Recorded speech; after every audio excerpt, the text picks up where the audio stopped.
Mutual induction हो गया था ऑलमोस्ट। क्या होता है म्यूचुअल इंडक्शन?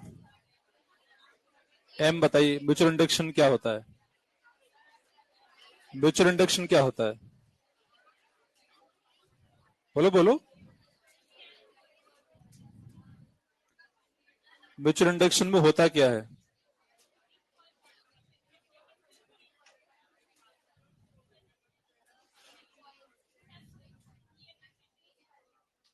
एक कॉइल में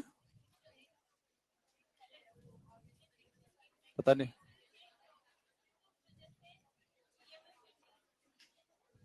एनीवन कोई बताना चाहे? और म्यूचुअल इंडक्शन में क्या होता है? हाँ बोलिए।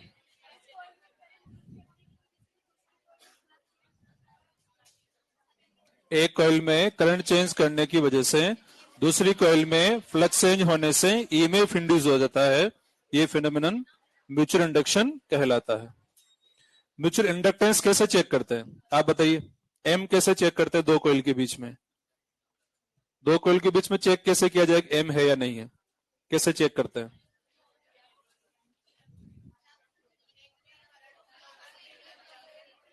एक कॉइल में करंट फ्लो करने से दूसरे में फ्लक्स लिंक होना चाहिए, तभी हम चेक कर पाएंगे कि एम उनके बीच में है या नहीं है। अगर फ्लक्स लिंक हो रहा है तो एम है, फ्लक्स लिंक नहीं हो रहा तो एम नहीं है। Phi 2 is equal to M I 1। इससे एम फाइंड कर सकते हैं। एम कैसे फाइंड करते हैं कि एक में करंट फ्लो करके दूसरे का फ्लक्स लिंक को सोल्व किया जाए, तो flux link upon current in primary की हेल्प से हम दो कॉइल के बीच में एम कितना ये फाइंड कर पाते हैं। दो सोलोनॉइड के लिए हमने एम फाइंड किया था, दोनों का अरेंजमेंट कोएक्सियल है। एम का फॉर्मूला क्या आया था?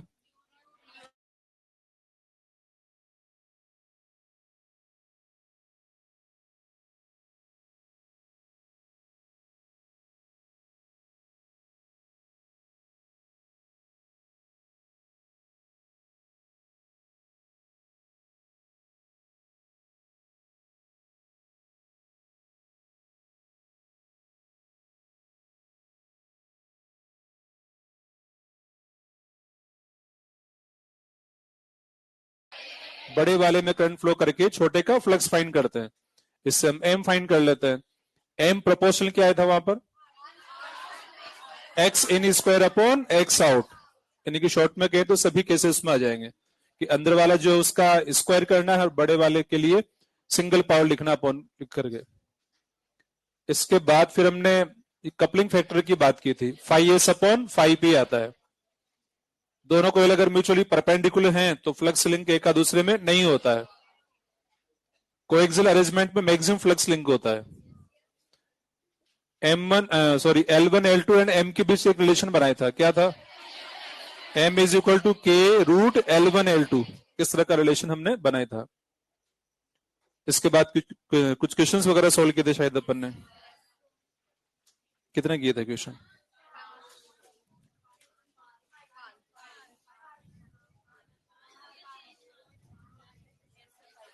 अच्छा, टेस्ट के बाद पहली क्लास आ रही है आज, तो फिर टेस्ट के बताइए हाल चाल। आप कोई डाउट हो टेस्ट पेपर में तो बता दीजिए।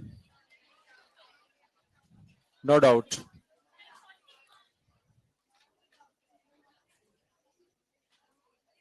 कितना था? 30 वोल्ट, ठीक है। और एक डॉट वाला बी है, ये डिक्रीज किया जा रहा है। तो इस क्वेश्चन को देख लीजिए आप, कुछ लोगों को इसमें डाउट आता है। तो इसमें करंट फाइंड करना है हमें कि नेट करंट कितना होगा। देखिए यहां पर एक काम ये कर सकते हैं, सपोज ये ईएमएफ इसका E1 है, डॉट वाला बी चेंज करने की वजह से फ्लक्स डिक्रीज होगा, ईएमएफ इंड्यूस होगा। तो सेंस करंट का कैसा है, क्लॉकवाइज या एंटी क्लॉकवाइज? डॉट डिक्रीज तो डॉट वाली करंट यानी कि एंटी क्लॉकवाइज करंट आएगी, और एंटी क्लॉकवाइज करंट जब आएगी तो उसकी वजह से एक सेल बनेगा। तो सेल कैसा बना सकते हैं अपन? ऐसा सेल बना सकते हैं इस तरह का। ये एंटी क्लॉकवाइज करंट देगा, क्लॉकवाइज देगा। मतलब जो ईएमएफ से करंट एंटी क्लॉकवाइज आएगी उसके लिए अगर सेल हम रिप्रेजेंट करना चाहे डायग्राम में, ऐसा बना सकते हैं। तो इसे हम E2 कह सकते हैं। ये इंड्यूस मतलब बी चेंज करने की वजह से आएगा। ये तो हमें गिवन है ऑलरेडी, और ये किस वजह से आएगा? बी चेंज करने की वजह से इंड्यूस हो रहा है, और उसका सेंस इस तरह से होना है। करंट फाइंड करना चाहते हैं, net current I net is equal to net EMF E1 minus E2, जो भी बड़ा होगा छोटा माइनस करेंगे, अपॉन आर नेट। ऐसे हम सोल्व कर सकते हैं। E1 तो वैल्यू गिवन है ही, E2 फाइंड करना है। E2 का मैग्नीट्यूड चाहिए तो d phi upon d t से फाइंड करेंगे। E2 का क्या चाहिए? मैग्नीट्यूड, क्योंकि हमने साइन बना दिया है, लेंज लो अप्लाई करके हमने ये साइन बना दिया इसका कि ऐसा आएगा ये। तो अब यहां पर साइन लगाने की आपको जरूरत नहीं है, यहां ओनली मैग्नीट्यूड फाइंड करना। अब हमें ये जो सेल बनाया किसके बेसिस बनाया? लेंज लो वगैरह काम में लेके तो बनाया है। सबको आ रही बात समझ में? तो अब जब ये सेल बना दी, इसकी वैल्यू फाइंड करना चाहते हैं, d phi upon d t की बात यहां आ रही है, तो A d B upon d t, तो इसका भी मैग्नीट्यूड ही पुट करना है और एरिया तो पुट करना है, उससे E2 मिल जाएगा, ताकि वो माइनस प्लस वाली कोई बात माइंड में ना आए। सब माइनस आ गया यहाँ, ये आ गया, उसे क्या करना? कुछ नहीं करना, वैल्यू फाइंड करना है इसका जो ईएमएफ का वैल्यू आएगा। और ये जो लेंज लॉ से साइन होना था वो हमने मेंशन कर दिया है। तो एरिया गिवन है, डीबी अपॉन डी का जो वैल्यू हमें गिवन है, भले वो इंक्रीजिंग हो या डिक्रीजिंग हो, इंक्रीजिंग डिक्रीजिंग वाला कंसेप्ट यहाँ काम में लेने से ये बना है E2।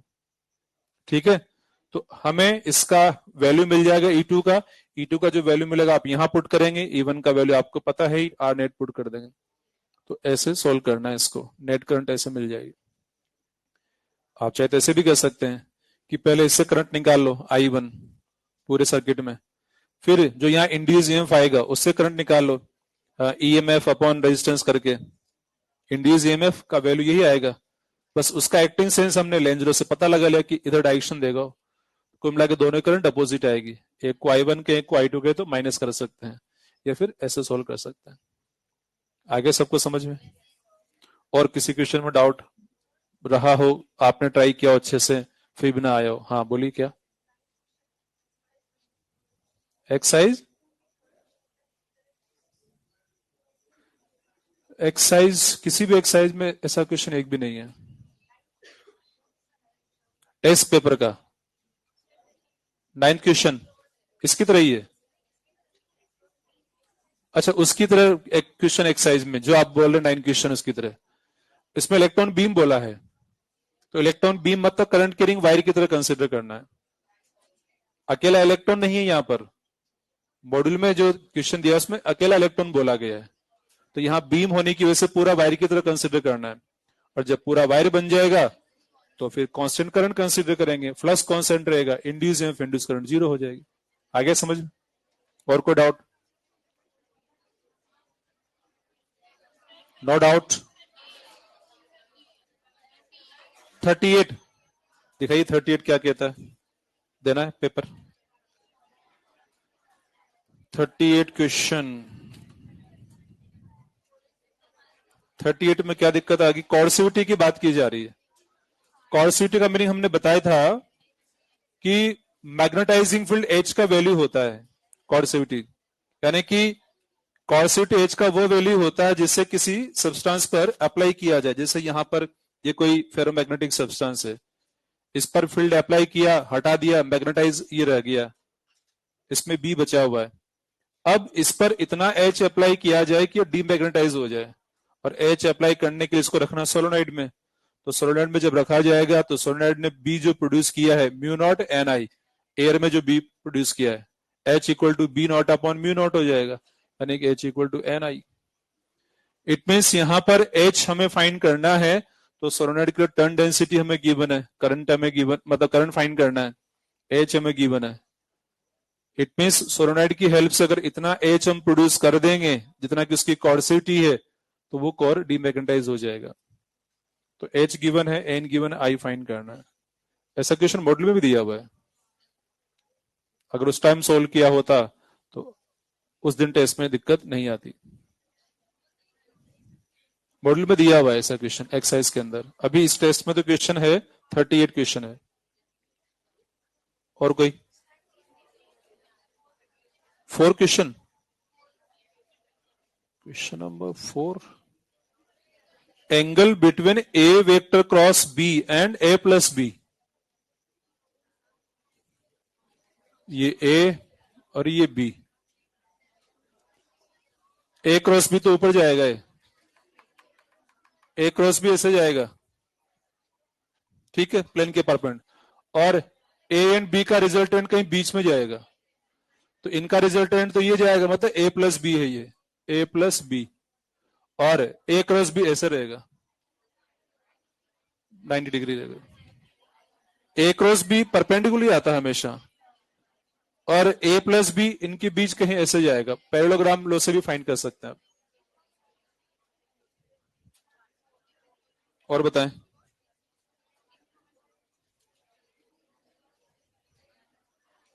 नेक्स्ट,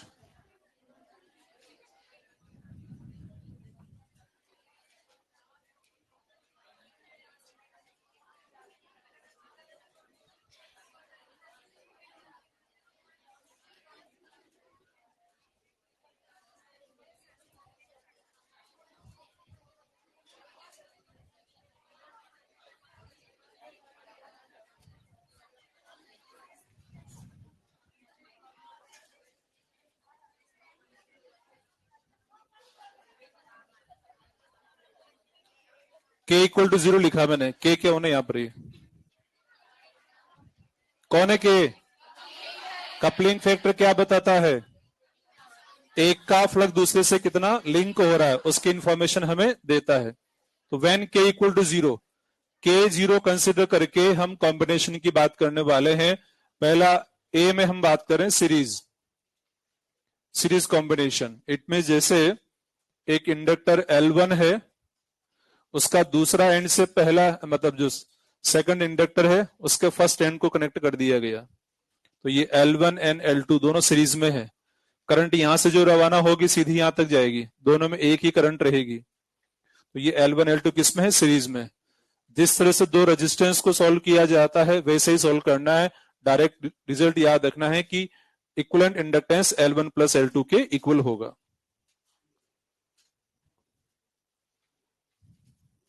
नोट करने स्टार्ट कर सकते हैं आप। पैरेलल की अगर बात की जाए,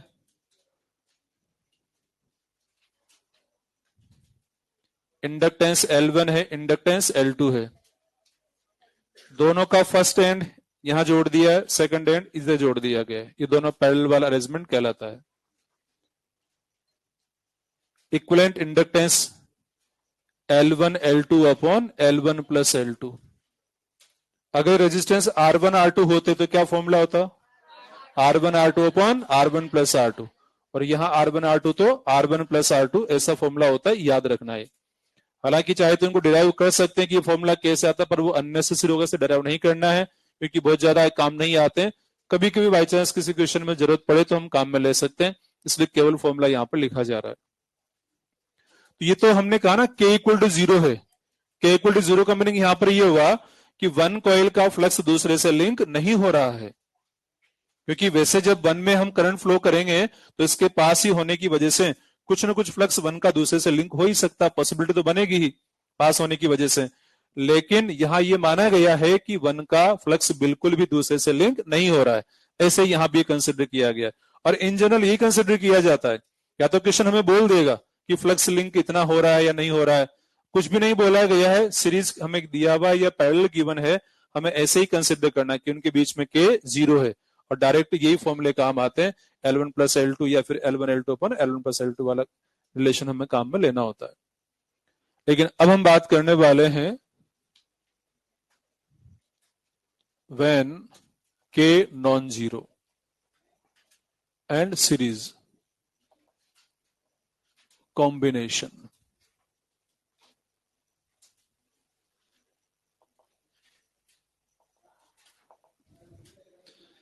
के नॉन जीरो है, मतलब फ्लक्स लिंक हो रहा है एक का दूसरे से।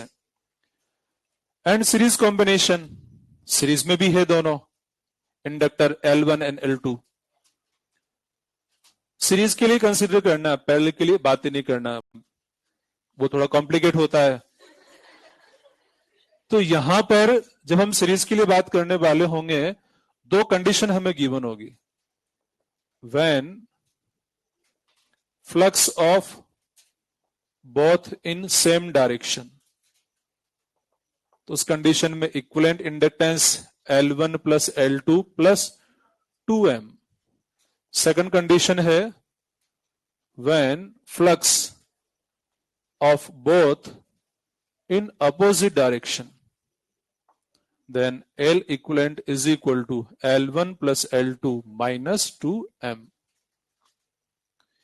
ये रिजल्ट याद रखना है। M क्या है यहां पर? म्यूचुअल इंडक्टेंस बिटवीन, दो कॉइल की बात हो रही तो M उनके बीच होगा। अब यहां जो लिखा हमने when flux of both in same directions का मीनिंग जरा समझा जाए कि इस तरह का अरेंजमेंट कैसे पॉसिबल है कि सीरीज भी हो रहा है और एक का फ्लक्स दूसरे से लिंक भी हो रहा है, एक बार सेम डायरेक्शन में एक बार अपोजिट डायरेक्शन, ऐसा कैसे पॉसिबल है प्रैक्टिकली? थोड़ा सा हिंट दे रहा हूं मैं। जैसे सपोज हमारे पास एक फ्रेम है, इस फ्रेम पर हमें कॉइल को वाइंड करना है, फ्रेम पर हमें कॉइल को वाइंड करना है, दो कॉइल को वाइंड करना है, एक का इंडक्टेंस L1 होगा, दूसरे का इंडक्टेंस L2 होगा, दो कॉइल को वाइंड करना चाहते हैं अपन, और दोनों सीरीज में भी होना चाहिए। तो सपोज यहां बैटरी से वायर रवाना हो रहा है और ऐसे ऐसे इस फ्रेम पर हमने वाइंड कर दिया, ये कॉइल 1 बन गया है। ठीक है, इस तरह से ही वाइंड किया कॉइल 1। अब यही वायर आगे जाता हुआ फिर ऐसे जा रहा है, फिर यूं जा रहा है, फिर ऐसे ऐसे वाइंड किया गया है और फिर यहां आकर के फिर से इस बैटरी से जोड़ दिया गया है। समझ में आ रही बात कुछ? फिर देखिए बैटरी यहां पर, यहां से वायर गया ऐसे ऐसे, ये कॉइल 1 बन गया, फिर ऐसे जाकर के फिर ये कॉइल 2 बन गया इस पर वाइंड करने से, और ये बैटरी से जोड़ दिया गया है। तो इस तरह से दो कॉइल हो गई हैं, दोनों एक ही फ्रेम पर वाइंड की गई हैं, एक का सेल्फ इंडक्टेंस L1 है, एक का इंडक्टेंस L2 है। मैंने जिस तरह से वाइंड किया है, क्या कहीं जंक्शन पॉइंट आया बीच में? कोई भी जंक्शन पॉइंट नहीं है। करंट जो रवाना होगी, एक ही करंट दोनों में ही फ्लो होने वाली है। फिर बैटरी से जोड़ दिया तो दोनों सीरीज में भी है। लेकिन जैसे मैंने वाइंड किया, पहले में ऐसे वाइंड है, दूसरे में ऐसे ही वाइंडिंग है, तो जब करंट फ्लो करेंगे दोनों का फ्लक्स का डायरेक्शन सेम ही रहेगा। इस वॉल्यूम में जिस फ्रेम पर वाइंड किया उस फ्रेम के वॉल्यूम में दोनों का फ्लक्स का डायरेक्शन सेम। तो फ्लक्स का डायरेक्शन सेम होने से फ्लक्स दोनों का सपोर्टिंग होगा। तो जिस कंडीशन की बात यहां कर रहे हैं कि सेम डायरेक्शन में फ्लक्स होने का मीनिंग क्या हुआ, ये मीनिंग रहा, यानी कि पहले का फ्लक्स दूसरे से लिंक हो रहा है, दूसरे का पहले से फ्लक्स लिंक हो गया है। सॉल्व करने पर फाइनली ये रिजल्ट आता है। सॉल्व करना आता है लेकिन नहीं बताया जाता, इतना लिखा जाता है बोर्ड पर।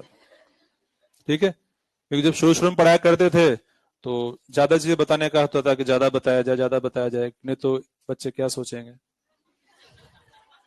अब कुछ भी नहीं सोचेंगे, सोचते रहेंगे, सोचते रह जाएंगे। जितना काम का है वही बताया जाता है। ठीक है, तो ये पहले पूरा जो डिराइव करके बताया करता था मैं कि ये रिजल्ट आया कैसे, लेकिन जब पता है कि हाँ ये काम नहीं आता तो नहीं बताया जाएगा।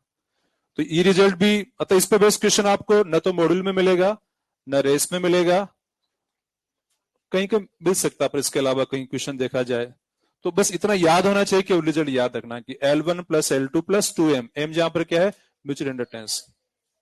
और मैंने बता ही दिया कि ये किस सिचुएशन के लिए है, इसमें फ्लक्स सेम डायरेक्शन में। इसकी बात करते हैं, चलो अपोजिट डायरेक्शन में कैसे होता है। सीरीज में भी है लेकिन डायरेक्शन अपोजिट है, उस बारे में बात कीजिए। जैसे यहां पर बैटरी है, अब ये करंट फ्लो की जा रही है, ऐसे ऐसे वाइंडिंग है, फिर ये तो कॉइल 1 बन गई, वही वायर फिर ऐसे जा रहा है, फिर ऐसे वाइंड किया गया है। इस बार वाइंडिंग का सेंस कैसा है? अपोजिट डायरेक्शन में। फिर दोबारा देख लीजिए, ऐसे वाइंड किया गया है, फिर वही वायर आगे बढ़ा करके ऐसे भी वाइंड किया गया है, सेकंड कॉइल को अपोजिट डायरेक्शन में वाइंड किया। तो एक में करंट जब ऐसे रहेगी तो फ्लक्स ऐसे होगा, दूसरे का वाइंडिंग सेंस अपोजिट, करंट उनमें ऐसे होने से फ्लक्स इधर हो जाएगा, अपोजिट डायरेक्शन में रहेगा। तो दोनों का फ्लक्स अपोजिट डायरेक्शन में रहेगा, तो यहां पर अपोजिट डायरेक्शन में होगा। तो अपोजिट डायरेक्शन होने की वजह से ये कभी कभी कंडीशन ही बन सकती है कि दोनों का फ्लक्स अगर एक दूसरे के बराबर ही रहेगा ना, तो काफी कुछ कैंसिल भी हो सकता है और फाइनली सेल्फ इंडक्टेंस जीरो के नजदीक भी आ सकता है। ये बात हमने एक बार पहले भी की थी कि एक पे वाइंड किया अपोजिट डायरेक्शन में, तो वो अगर दोनों को एग्जैक्ट इक्वल एंड अपोजिट हो जाएगा तो वहां पर इंडक्टेंस जीरो हो जाता है। तो वो सब इससे सोल्व करने भी आ सकता है, पर इतना काम करना ही नहीं है हमें। तो लॉजिक वाली बात है, मैंने बता दी, बट सॉल्व वगैरह कुछ नहीं करना, तो ये रिजल्ट आपको याद रखना है। एक क्वेश्चन पर आता है।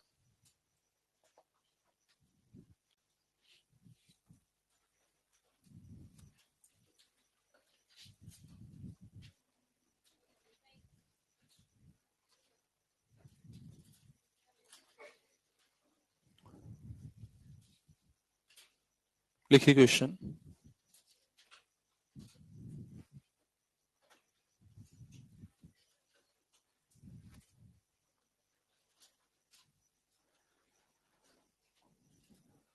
सेल्फ इंडक्टेंस, एक मिनट एक minute,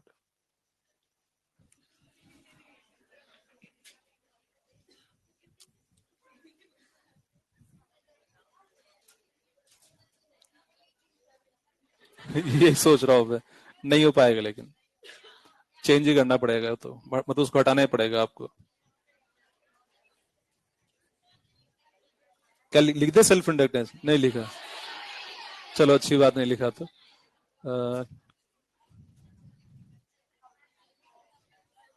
a long solenoid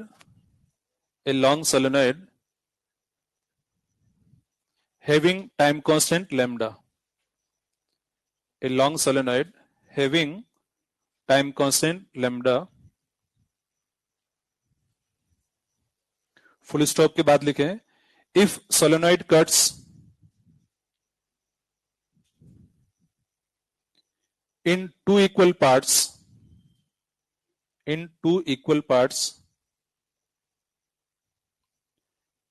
and both parts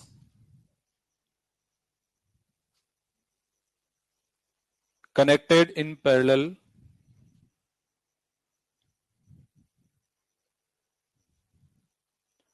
then what is time constant?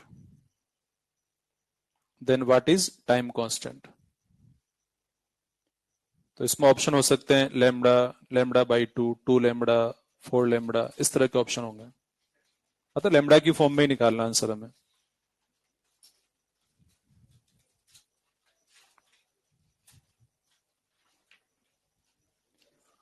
Two equal part में कट करने को बोला गया है, तो कैसे कट करेंगे? लेंथ के लोगे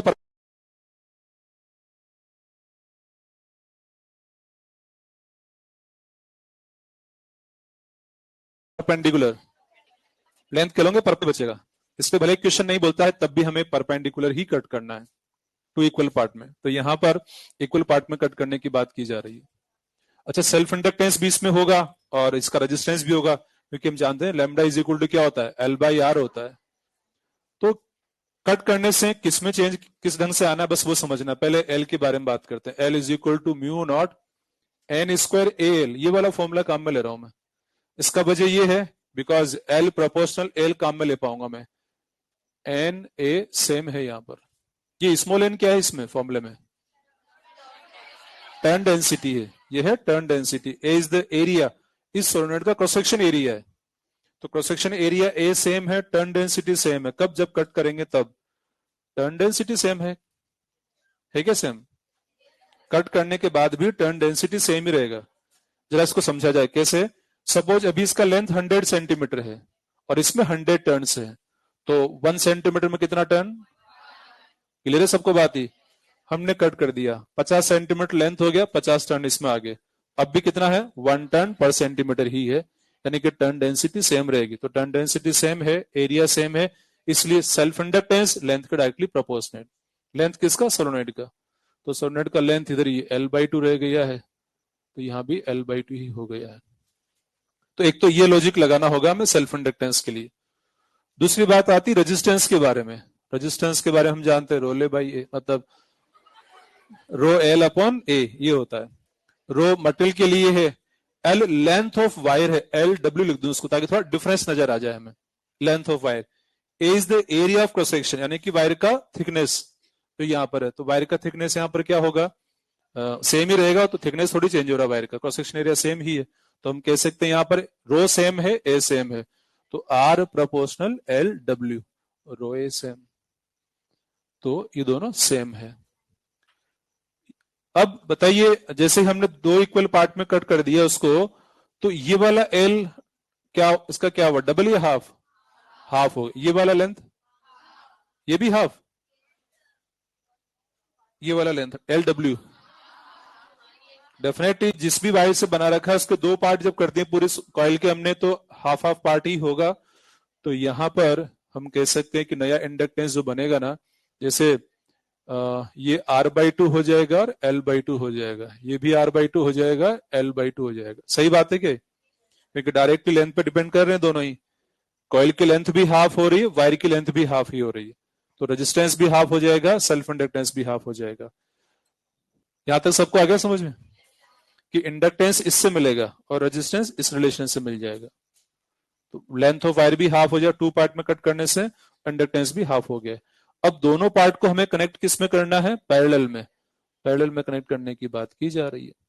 तो इंडक्टेंस L/2, रेजिस्टेंस R/2, ये L/2 है और ये R/2 है। नया इंडक्टेंस एंड नया रेजिस्टेंस की फॉर्म में अगर बात करें तो ये L/4 आ जाएगा, ये R/4 आ जाएगा, पैरेलल में है ना, क्योंकि पैरेलल का formula R parallel R1 R2 upon R1 plus R2, यानी कि R/2 into R/2 R/2 plus R/2, कितना हो गया? सॉल्व करने से R/4 आता है। एग्जैक्ट इसी तरह से इंडक्टेंस L भी सोल्व होगा, L/2 L/2 L/2 plus L/2, ये तो हो गया R, और ये R²/4, तो R से R कैंसिल, R/4 बचता है। जिनको डायरेक्टली याद है सीधा लिख सकते हैं कि हाँ जब सेम वैल्यू के पैरेलल में होते हैं ना तो हाफ वैल्यू हो जाता है, डायरेक्ट भी काम में ले सकते हैं। जिनको नहीं पता, पहली बार ऐसा फॉर्मूला आज देखा हो तो वो लिख सकते हैं सर, हालांकि 12th में तो देखा ही होगा formula R1 R2 upon R1 plus R2, तो उसमें वैल्यू पुट करके हमने फाइंड किया है। तो दोनों के लिए मतलब R/4 हो गया और इधर L/4 हो गया। हमें फाइंड क्या करना है? टाइम कांस्टेंट, ये होता है L/R, तो L/4 है एंड R/4 है, तो L/R आ गया, सेम ही आ गया, जैसा पहले था वैसा ही आ गया। ये बात तो कुछ वैसी ही होगी जैसे पहले भी कहा था एक बार, तोड़ा मोड़ा जोड़ा फिर भी लेमड़ा ने साथ न छोड़ा, लेमड़ा फिर भी सेम ही आ गया, जैसा पहले था वैसा ही आ गया।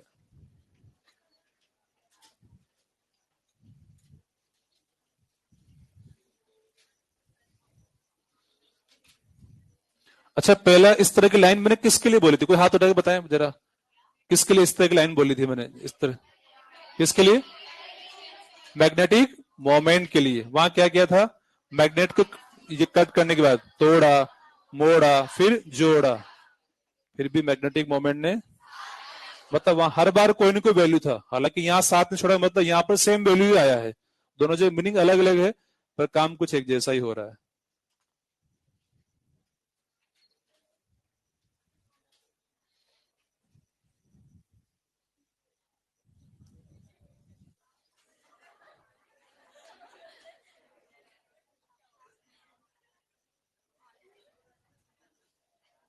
Next, dynamic EMI। Dynamic part आ रहा है, कौन सा पार्ट आ रहा है? डायनेमिक। डायनेमिक मतलब मोशन है, यहां पर मूवमेंट है, एक्टिवनेस है, मोशनल इमेफ है। कौन सा इमेफ है? मोशनल इमेफ। कुछ स्टूडेंट ये कहते हैं सर पढ़ने में आलस आते हैं। क्या आते हैं? आलस आते हैं, मन तो है लेकिन आलस आ जाते हैं। अभी इस टाइम में कुछ स्टूडेंट का यही सवाल था, सर मार्क्स भी ठीक ठाक आ रहे हैं, बहुत कम भी नहीं आ रहे और बहुत अच्छे भी नहीं आ रहे, लेकिन पढ़ने बीच बीच में आलस बहुत आ रहे। कौन आ रहे बीच बीच में? आलस। जबकि कौन आने चाहिए थे? मार्क्स। और आ कौन रहे? आलस आ रहे हैं। तो इससे तो बचना ही पड़ेगा, क्योंकि आलस करने के लिए तो यहाँ नहीं आए हम। किसके लिए आए? पढ़ने के लिए आए, मार्क्स अच्छे लाने के लिए आए। तो केवल आलस की वजह से मार्क्स जा रहे हैं, तो ऐसा तो नहीं होना चाहिए। और छोटे क्लास में एक लाइन है, शायद आपने पढ़ी हो, अगर हिंदी वगैरह में लाइन आती थी एक, आलस्य कुतो विद्या अविदस्य कुतो धनम अधनस्य कुतो मित्रम अमित्रम कुतम सुख। कभी सुनाओ शायद ऐसा किसी। आलस्य कुतो विद्या, आलस्य कुतो विद्या, अविद्यस्य कुतो धनम, अधनस्य कुतो मित्रम, अमित्रम कुतम सुख। यानी कि सुख चाहिए तो आलस को छोड़ना पड़ेगा। लास्ट में सुख बोला गया है और शुरू में आलस बोला गया है। तो सुख चाहिए तो आलस छोड़ना पड़ेगा। तो सब सुख अभी चाहिए, मैं तो अभी सो जाए तो वो फिर बाद में फिर दिक्कत आएगी। इसलिए अभी आलस को त्यागना होगा। आलस त्याग करके अपनी पढ़ाई में अच्छे से लगना होगा। जितनी जरूरत है उतनी पढ़ाई पूरी पूरी करनी होगी। ठीक है, पीछे जाग रहे हैं सब उधर।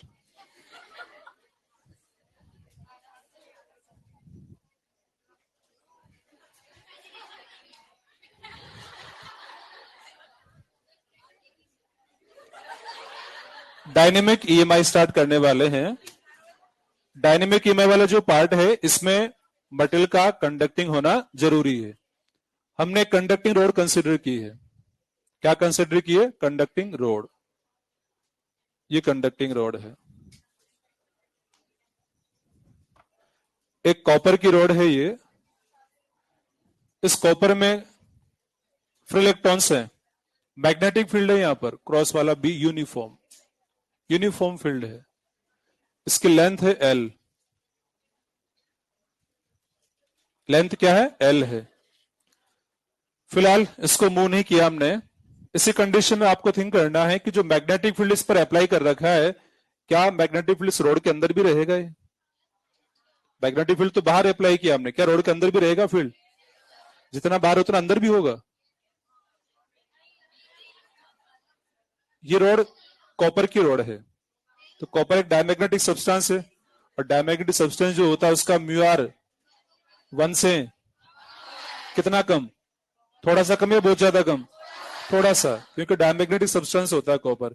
डायमैग्नेटिक का म्यू आर थोड़ा सा कम होता है। तो जब हम फील्ड बाहर अप्लाई कर रहे हैं तो उतना फील्ड अंदर अप्रोक्सीमेट रहेगा। थोड़ा सा कम रहेगा, लेकिन उस थोड़ा कम वाले इफेक्ट को नेग्लिजिबल कंसिडर करके हम स्टडी कर रहे हैं और ये मान के चल रहे हैं कि जितना फील्ड बाहर है उतना ही फील्ड अंदर भी, ऐसा एज्यूम कर लिया गया है। लेकिन अगर एग्जैक्ट पूछे कि क्या सेम रहेगा, थोड़ा सा चेंज हो जाएगा, हल्का सा कम होगा। अब यहां पर इसके अंदर इलेक्ट्रॉन फ्री है।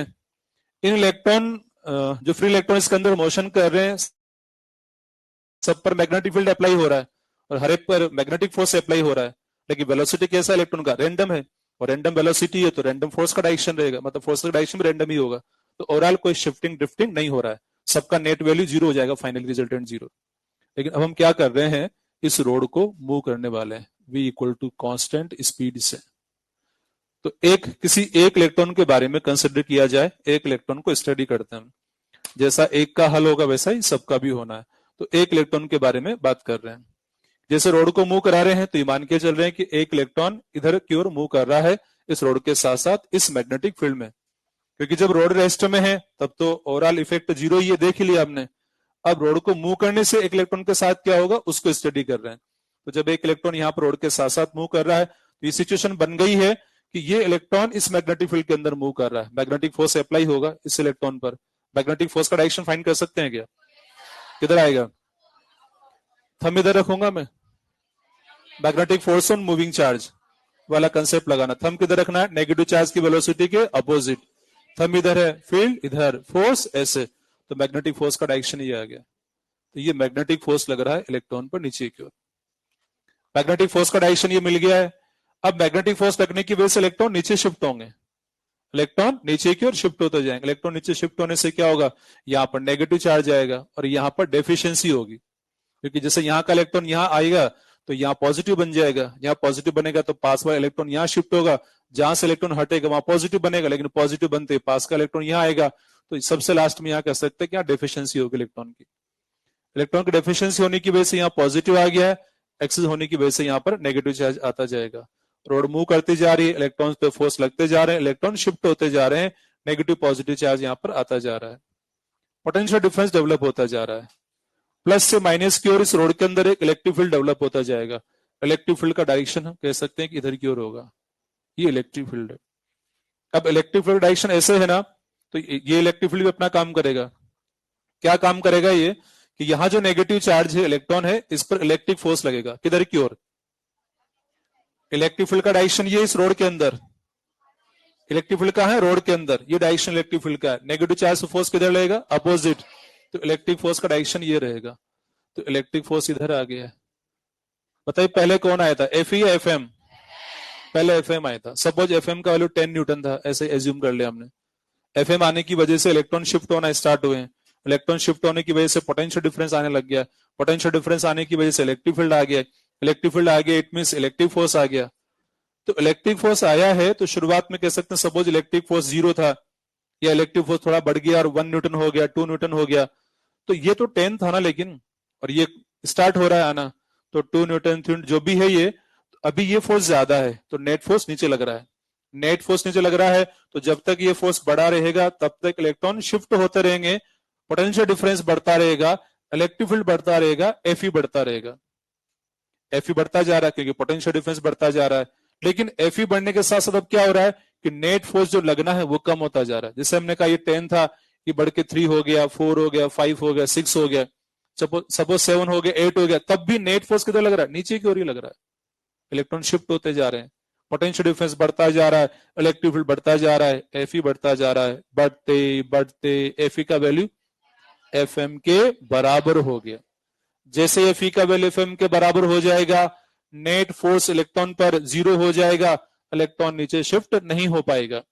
पोटेंशियल डिफरेंस जो आया है वो मैक्सिमम कहलाएगा। तो ये जो मैक्सिमम पोटेंशियल डिफरेंस रॉड के एंड के अक्रॉस आ गया है, ये मैक्सिमम पोटेंशियल डिफरेंस ही मोशनल ईएमएफ कहलाता है या डायनेमिक ईएमएफ कहलाता है, इंड्यूस ईएमएफ भी जिसे हम कह देते हैं। तो इस रोड के क्रॉस पोटेंशियल डिफरेंस डेवलप हो गया। इक्विलिब्रियम कंडीशन में जो वैल्यू आया है फाइनल, वही पोटेंशियल डिफरेंस कहलाएगा। तो इन सब के लिए रोड का कंडक्टिंग होना जरूरी है। आ रही की बात समझ में? क्योंकि इस रोड में क्या कंसिडर किए थे कि इलेक्ट्रॉन फ्री है, इसलिए शिफ्टिंग हो पाए हैं। इलेक्ट्रॉन फ्री थे इसलिए तो फोर्स लगने की वजह से शिफ्ट हो गया और फिर पोटेंशियल डिफरेंस यहां पर डेवलप हो गया। और इक्विलिब्रियम कंडीशन में दोनों जब बराबर हो गए, नेट फोर्स 0 होने से पोटेंशियल डिफरेंस का वैल्यू अभी फाइंड करने की बात करेंगे। तो रोड का कंडक्टिंग होना जरूरी है। अगर ये रोड कंडक्टिंग ना होती तो इलेक्ट्रॉन फ्री ना होते। अगर ये रोड कंडक्टिंग ना होती तो इलेक्ट्रॉन फ्री ना होते। फोर्स तो लगता लेकिन शिफ्ट ना होते। फोर्स तो लगता लेकिन शिफ्ट ना होते। यानी कि शिफ्ट होने के, ऐसा नहीं कि बस केवल फोर्स से काम चल जाएगा, फ्री होना जरूरी है ना। अगर ये नॉन कंडक्टिंग है तो इलेक्ट्रॉन तो कोई ना कोई होंगे कहीं ना किसी तरह से, फोर्स लग भी जाएगा लेकिन शिफ्ट नहीं हो पाएंगे। शिफ्ट होना जरूरी, मतलब कंडक्टिंग होना जरूरी है। नॉन कंडक्टिंग रोड लेके मूव करा दिया जाए, पोटेंशियल डिफरेंस नहीं आएगा। कंडक्टिंग होना जरूरी है, तभी जाके पोटेंशियल डिफरेंस यहां पर ही आएगा। अब पोटेंशियल डिफरेंस कितना आता है उस बारे में जरा बात की जाए। तो at equilibrium condition F on electron, F net equal to 0 है। नेट फोर्स 0 इलेक्ट्रॉन पर है, इट मीन हम कह सकते हैं कि F E vector plus F M vector is equal to 0। किस पर? इलेक्ट्रॉन पर, जो एक इलेक्ट्रॉन की बात यहां पर कर रहे हैं। फिर आगे कह सकते हैं F E vector is equal to minus F M vector. दोनों फोर्सेस का मैग्नीट्यूड सेम है, डायरेक्शन अपोजिट है। Q E is equal to Q V cross B, ऐसे कह दिया जाए। क्यू जो भी चार्ज है वो कैंसिल ही हो जाएगा।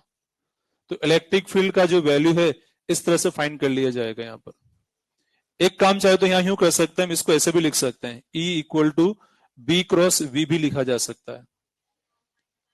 बी क्रॉस वी भी लिख सकते हैं क्योंकि माइनस साइन अगर हटाएंगे तो बी क्रॉस वी बन जाएगा। तो वी क्रॉस बी करके माइनस लगा दो या सीधा सीधा बी क्रॉस बी कर दीजिए, इलेक्ट्रिक फील्ड का वैल्यू इससे मिल जाएगा, एक ही बात है। अब ये तो इलेक्ट्रिक फील्ड का वैल्यू आ गया इस रोड के अंदर। हमें फाइंड क्या करना है? पोटेंशियल डिफरेंस फाइंड करना है। रोड के दोनों एंड्स के अक्रॉस पोटेंशियल डिफरेंस का वैल्यू क्या होगा ये फाइंड करना चाहते हैं ओनली। तो यहां पर अब साइन का इंपॉर्टेंस ज्यादा नहीं रहने वाला, क्योंकि साइन कौन सा हाई पोटेंशियल कौन सा लो पोटेंशियल वो तो हम चेक करके फाइंड करेंगे। इससे केवल मैग्नीट्यूड फाइंड करने वाले हैं कि पोटेंशियल डिफरेंस का मैग्नीट्यूड यहां पर क्या आएगा, तो उसी के रेस्पेक्ट में बात करने वाले हैं। अच्छा एक बात और बताएं इसी बीच आप, जैसे इस रोड को ऐसे मूव किया गया अभी यहां पर, मैग्नेटिक फील्ड यूनिफॉर्म यहां पर है, रोड का लेंथ एल है, वेलोसिटी वी दिया है, रोड को ऐसे मूव करने से पोटेंशियल डिफरेंस आ गया, ये तो बात आपने देखी है। आपसे क्वेश्चन पूछा जाए कि रोड को ऐसे मूव करने से रोड चार्ज्ड हो गई है, क्या ऐसा हो गया है? चार्ज हो गई है रोड, रोड चार्ज हो गई है, चार्ज हो गई रोड। मतलब इस रोड को चार्ज रोड कहा जाए या नहीं कहा जाए? नहीं कहा जाए, रोड अब भी न्यूट्रल ही है, क्योंकि मैंने रॉड के बारे में बोला है कि रॉड का क्या हुआ है, ये पॉजिटिव है इस एंड पे नेगेटिव है, और नेट जीरो ही तो है अब भी। तो रोड अब भी न्यूट्रल ही है, बस केवल इलेक्ट्रॉन का डिस्ट्रीब्यूशन हुआ है, इधर शिफ्टिंग हुआ है। फिर क्वेश्चन हमसे यूं बोले, इस रोड को इस तरह से मूव करने से ये वाला एंड पॉजिटिवली चार्ज बन गया है, ट्रू और फॉल्स? ये वाला एंड नेगेटिव चार्ज बन गया है, ट्रू है, ये बात सही है। ये नेगेटिव चार्ज बन गया एंड ये वाला एंड पॉजिटिव चार्ज बन गया, सही है। लेकिन कोई कहे कि ये रोड चार्ज रोड हो गई, ये गलत है। ये चार्ज रोड नहीं बनी अभी, अभी भी न्यूट्रल ही है। तो बात कर रहे थे यहां पर हम पोटेंशियल डिफरेंस फाइंड करना चाहते हैं। तो पोटेंशियल डिफरेंस इन दोनों एंड के बीच की अगर बात की जाए तो इलेक्ट्रोसिटी में एक कंसेप्ट आता है, W equal to charge V final minus V initial. अगर चार्ज का वैल्यू 1 पुट कर दिया जाए तो 1 पुट करने पर यूनिट चार्ज के लिए जो वर्क डन होता है उन दोनों पॉइंट के बीच पोटेंशियल डिफरेंस के बराबर होता है, जिन दो पॉइंट के बीच उस चार्ज को ले जाया जाता है। यहां पर एक पॉइंट ये है, दूसरा पॉइंट ये है। एक पॉइंट सपोज ये हाई पोटेंशियल है, ये वाला लो पोटेंशियल वाला पॉइंट है। एक काम कर रहा हूं इसमें मैं, ये E vector dot L vector लिखा मैंने, तो L वेक्टर यहां भी मैंने डॉट लगा दिया, B क्रॉस B इसको मैंने बना दिया। E डॉट L ये वर्क डन है, ये किसके लिए? यूनिट चार्ज के लिए। यानी कि यूनिट चार्ज को वन एंड से दूसरे एंड तक ले जाया जाए, मूव किया जाए, तो ये वर्क डन की इंफॉर्मेशन देगा। तो जो वर्क डन होता है यूनिट चार्ज के लिए वही पोटेंशियल डिफरेंस की इंफॉर्मेशन देता है, जिसे हम ED से लिखेंगे, L vector dot B cross V। तो पोटेंशियल डिफरेंस यहां से मिल जाएगा हमें। तो पोटेंशियल डिफरेंस का मैग्नीट्यूड इससे फाइंड करेंगे अपन, वैल्यू इससे निकलेगी। उसका कौन सा हाई पोटेंशियल है, कौन सा लो पोटेंशियल है, वो फील्ड को डायरेक्शन को देखना है, वेलोसिटी को देखना है, इन सबको देखकर डिसाइड करेंगे, वो अलग से डिसाइड किया जाएगा। तो यहां पर इस रिलेशन की हेल्प से हमें क्या फाइंड करना है? पोटेंशियल डिफरेंस का मैग्नीट्यूड फाइंड करना है। तो ये रिलेशन मिल गया ED के लिए, D फॉर डायनेमिक। तो डायनेमिक पोटेंशियल डिफरेंस है या मैक्सिमम पोटेंशियल डिफरेंस है, मोशनल EMF वो यही है, L vector dot B cross V। इससे हमें पोटेंशियल डिफरेंस मिलेगा। अब इस पर बेस्ड क्वेश्चंस के बारे में बात की जाए तो क्वेश्चन कैसे बनाए जा सकते हैं? तीनों वेक्टर का वैल्यू दे दिया जाए और हमें ED को फाइंड करने के बारे में बोला जाए तो कर सकते हैं, चाहे तो फाइंड ऐसा। पर इन जनरल से क्वेश्चन आते नहीं है, देखने को बहुत ही कम मिलते हैं, पर क्वेश्चन बनाया जा सकता है, क्वेश्चन पॉसिबल बनाना, और वो कोई सोल्व करना ज्यादा मुश्किल भी नहीं है। दोनों वेक्टर हमें गिवन होंगे, वेक्टर फॉर्म में डेटा गिवन होगा, दोनों को क्रॉस कर दीजिए, पहले क्रॉस करके फिर डॉट करना है, क्योंकि दोनों क्रॉस करेंगे तो एक वेक्टर ही तो आएगा, क्रॉस करने से एक वेक्टर आएगा, उस वेक्टर का इसके साथ डॉट करना है। तो इजीली किया जा सकता है ऐसा। थोड़ा इसको और समझा जाए, यहां पर ED equal to L vector dot B cross V है ना, तो वेक्टर फॉर्म में जब गिवन है तब तो यही काम हमें करना ही पड़ेगा, क्रॉस प्रोडक्ट भी करना पड़ेगा एंड डॉट प्रोडक्ट भी करना पड़ेगा। लेकिन देखें कि इन तीनों को किस तरह से अरेंज किया जाए कि मैक्सिमम पोटेंशियल डिफरेंस मिल जाए, या कैसे रखा जाए कि मिनिमम आ जाए, वैल्यू 0 आ जाए। तो यहां पर तीनों अगर म्यूचुअली परपेंडिकुलर है, उस कंडीशन को देखते हैं कि क्या होता है जरा। जैसे ये तीनों रख दिए मैंने, एक B है, एक V है और एक ये L है, B V L, तीनों म्यूचुअली परपेंडिकुलर कंडीशन में इसका रिजल्ट कितना आता है। पहले किसको सॉल्व करते हैं, क्रॉस को या डॉट को? क्योंकि क्रॉस को सॉल्व करने से पहले एक वेक्टर क्वांटिटी मिलेगी हमें, इससे वेक्टर मिलेगा, फिर उस वेक्टर के इसके साथ डॉट करना होगा। तो यहां देखा जाए, पहले क्रॉस सॉल्व करें, ये B है, ये V है, B क्रॉस V का रिजल्ट किधर जाएगा? ऊपर जाएगा, B क्रॉस C ऊपर की ओर आ जाएगा। B क्रॉस से ऊपर की ओर आएगा, सपोज ये C वेक्टर है, कैसा है? C वेक्टर, C का L के साथ करना डॉट, दोनों वेक्टर जब पैरेलल हैं तो मैक्सिमम वैल्यू आएगा, क्योंकि जब क्रॉस करेंगे तो एंगल 90 है, बी वी साइन 90, साइन 91 हो गया, इनका क्रॉस प्रोडक्ट का वैल्यू मैक्सिमम आ गया और डायरेक्शन ऊपर की ओर आ गया। सपोज वो सी वेक्टर है, अब सी का एल के साथ डॉट करना है, तो डॉट प्रोडक्ट मैक्सिमम कब आता है? जब थीटा 0 डिग्री होता है, cos 0 1 होता है। तो इस कंडीशन में मैक्सिमम डॉट प्रोडक्ट भी हमें मिल जाएगा। यानी कि इससे तो आया था आंसर बी इंटू वी के बराबर, फिर इसके साथ डॉट किया तो बी वी एल, तो तीनों जब म्यूचुअली परपेंडिकुलर होंगे तो आंसर आएगा बी वी एल के बराबर। मैक्सिमम वैल्यू को बताएगा वो, पोटेंशियल डिफरेंस की वैल्यू मैक्सिमम। यहां साइन के बारे में नहीं सोचना बार बार, अननेसेसरी, वो अननेसेसरी रहेगा साइन के बारे में सोचेंगे तो, क्योंकि साइन का इंपॉर्टेंस यहाँ कुछ भी नहीं है, यहां सिंपल हमें वैल्यू पता लगानी है। इससे साइन बदल सकता है। किस पे डिपेंड करा साइन पॉजिटिव नेगेटिव आना, कि पोटेंशियल डिफरेंस किस में से किसका लेना हमें। जैसे अगर पूछा जाए कि सपोज ये पी पॉइंट और ये क्यू पॉइंट है, सुनना बात ध्यान से, ये कौन सा पॉइंट है, ये प्लस या माइनस, ये हाई या लो, ये हाई पोटेंशियल और ये लो पोटेंशियल, ये हमें देखने से पता चल रहा है। अगर आपसे बोला जाए पोटेंशियल डिफरेंस बिटवीन, मतलब यूं बोला जाए वीपी माइनस वीक्यू बोला गया, वीपी माइनस वीक्यू तो पॉजिटिव नेगेटिव, पॉजिटिव, लेकिन बोला जाए वीक्यू माइनस वीपी तो नेगेटिव है। मतलब लो में से हाई को माइनस करने को बोल दिया तो नेगेटिव आएगा, और हाई में से लो माइनस करने को बोला तो पॉजिटिव आएगा। तो हमें प्लस माइनस साइन का फैसला कब करना है, क्या पूछा गया इसके बेसिस पे करना है, ठीक है। अदरवाइज इससे हम मैग्नीट्यूड फाइंड करेंगे सोल्यूशन से कि वो उसका मैग्नीट्यूड कितना है। साइन का फैसला डायग्राम देख के करेंगे, कंडीशन देख के क्या पूछा गया उसके बेस पे किया जाएगा। इसी तरह से आगे क्वेश्चन सोल्व किया करेंगे। तो यहां बात कर रहे थे अपन कि ये तो हाई पोटेंशियल है ही, और ये है लो पोटेंशियल वाला। तो तीनों जब परपेंडिकुलर है तो मैक्सिमम वैल्यू आ गया बी वेल के बराबर। अब हम बात करते हैं कि कोई भी दो अगर पैरेलल हो गए, पहले इन दोनों को पैरेलल लेता हूं मैं, बी एंड वी, तो जीरो आ जाएगा, क्योंकि B cross B, B V sine zero zero हो गया।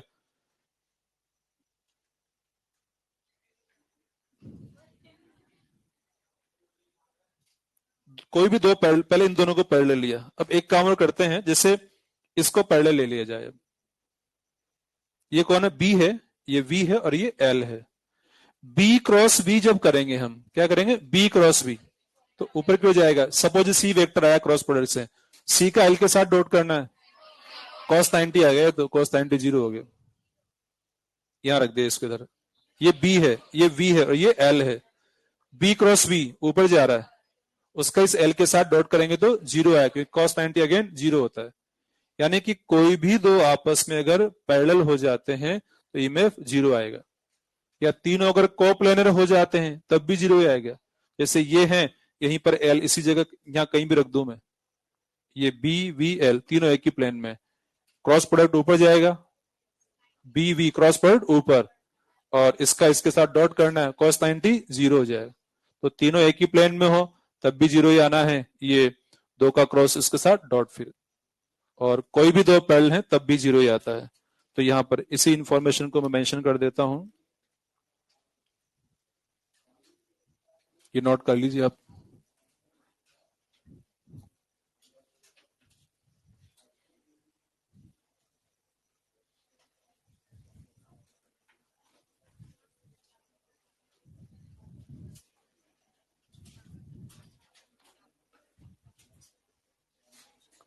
ED maximum is equal to BVL when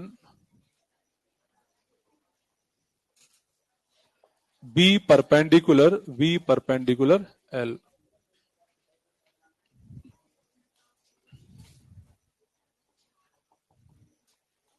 ED का मिनिमम वैल्यू जीरो होगा।